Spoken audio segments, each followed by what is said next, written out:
Vladimir Putin has just spoken for the first time after that revolt from Wagner. ABC News chief foreign correspondent Ian Pannell joins me now on the phone. We also have ABC's Patrick Rivel in Kyiv, Ukraine, and ABC News contributor and national security and defense analyst Mick Mulroy. Ian, I want to start with you. What did Putin say, and what's the significance of it? Yeah, Stephanie, this is the first time that Putin has spoken out, apart from his address to the nation, which was in the midst of the crisis.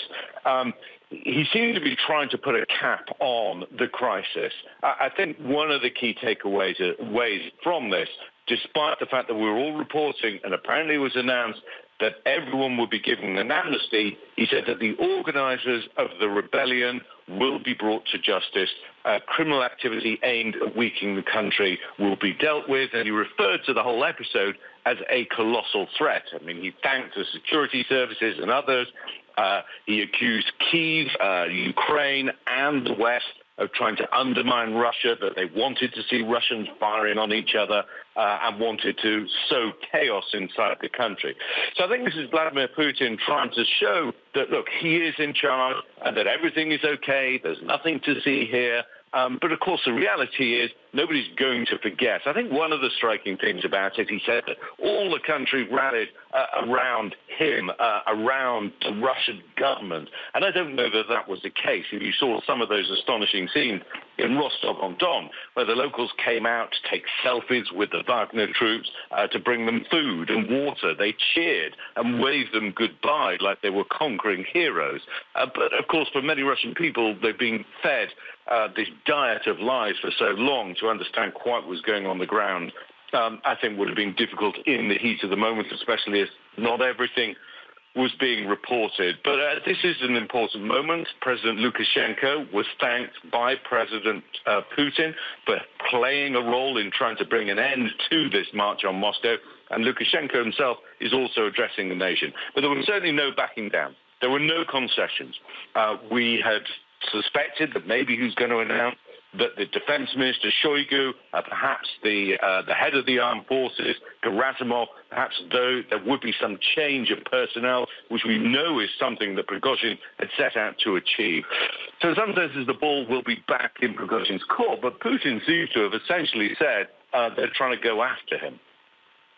And Ian, we heard from the National Security Coordinator, John Kirby, earlier, just a few moments ago, actually. And it was interesting because he said that it was publicly known that Prigozhin was going to take this route, that he was going to move forward with this movement.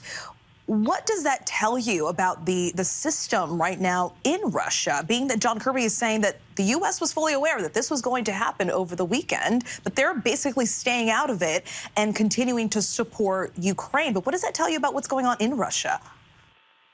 Well, I mean, a couple of things. I think, firstly, it's astonishing the idea that the United States knew that this was about to happen and the Russian government didn't. The Russian government certainly didn't look prepared in any way.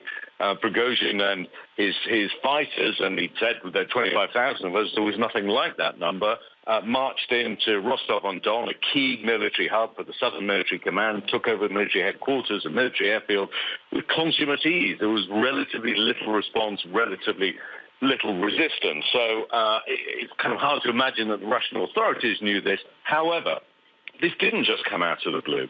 It came against a backdrop of increasingly outspoken and angry statements from Prigozhin, directed against the Russian military leadership. In fact, even earlier on that day, he basically accused the Russian military leadership of basing the war on a lie. I mean, he accused them of the very things that actually Vladimir Putin has been charged with. He said that the way that they've run the war is bad, it's been ineffective, that it's only his fighters who have been effective on the ground, and that there's some truth in that. He's accused them of starving Wagner troops of food, of ammunition, of vital kind of artillery shells and kit. So there has been a backdrop of this increasing anger against them. And then, of course, there was this incident, if it was real or not, we don't really know, where he says that they were actually shelled. But I think the other key thing for Prigozhin was that there was an active attempt to effectively try and subsume Wagner into the Russian Ministry of Defense. There was an order out that basically everyone should sign on with the regular military, and that was something that Prigozhin was resistant to. Whether it was because he would financially lose out or not, it's not clear, but also because he wields a huge amount of power. And of course, at some point, that's got to be a threat for someone like Putin, who wants to control all the levers of power. Absolutely, and we also heard from Prigozhin as well, saying that he had no desire to overthrow the government and that the march was meant to stop Russian forces from absorbing Wagner. So what do you make of all of that message from Prigozhin? Yes, I mean, look, there was some question when this all ended, you know, that Putin emerges humiliated and weakened. I think that's certainly true.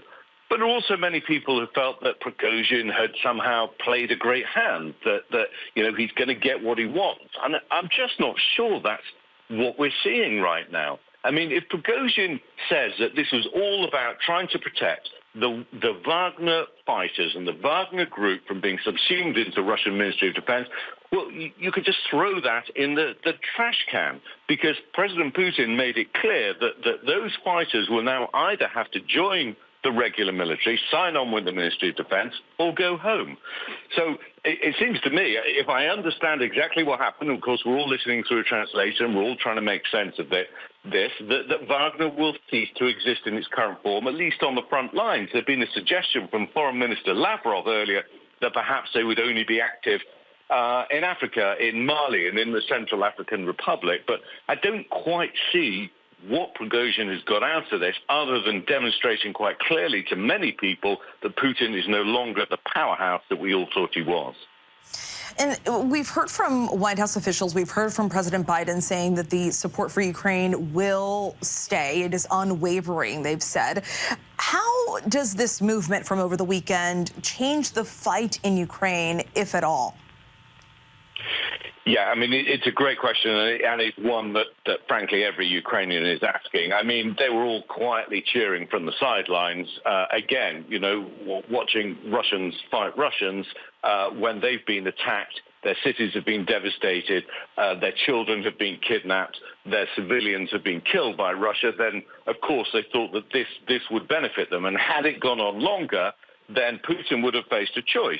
The only way to properly defend Moscow could potentially have been to withdraw some troops, some of the more capable troops, from Ukraine to defend Russia and to defeat Wagner. No, it didn't get to that stage because it was over with almost 24 hours after it started. So it's not clear how much this is going to benefit. I mean, the Ukrainians had said, and we spoke to one of the advisors around President Zelensky, who said, look, yeah, of course, we're going to try and take advantage of this. We're going to use it to try and press a counteroffensive. But he also said the truth is that the Russians have dug in so well in multiple lines of defense that there isn't going to be a quick surge. It's not going to be what we saw last year around Kyiv, where they were just taking enormous square miles every single day. No one's expecting that.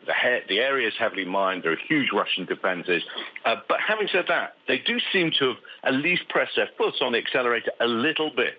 Yeah, we are starting to see some more areas starting to be taken around the fringes. But I think it looked like it was going to be a golden opportunity for Ukraine, discord and disarray amongst their enemies. Now, it remains to be seen if the Russians can consolidate and dig in and everyone feels, OK, we've got over that crisis, then perhaps it will continue to be as difficult as it has been for the Ukrainians to retake their land.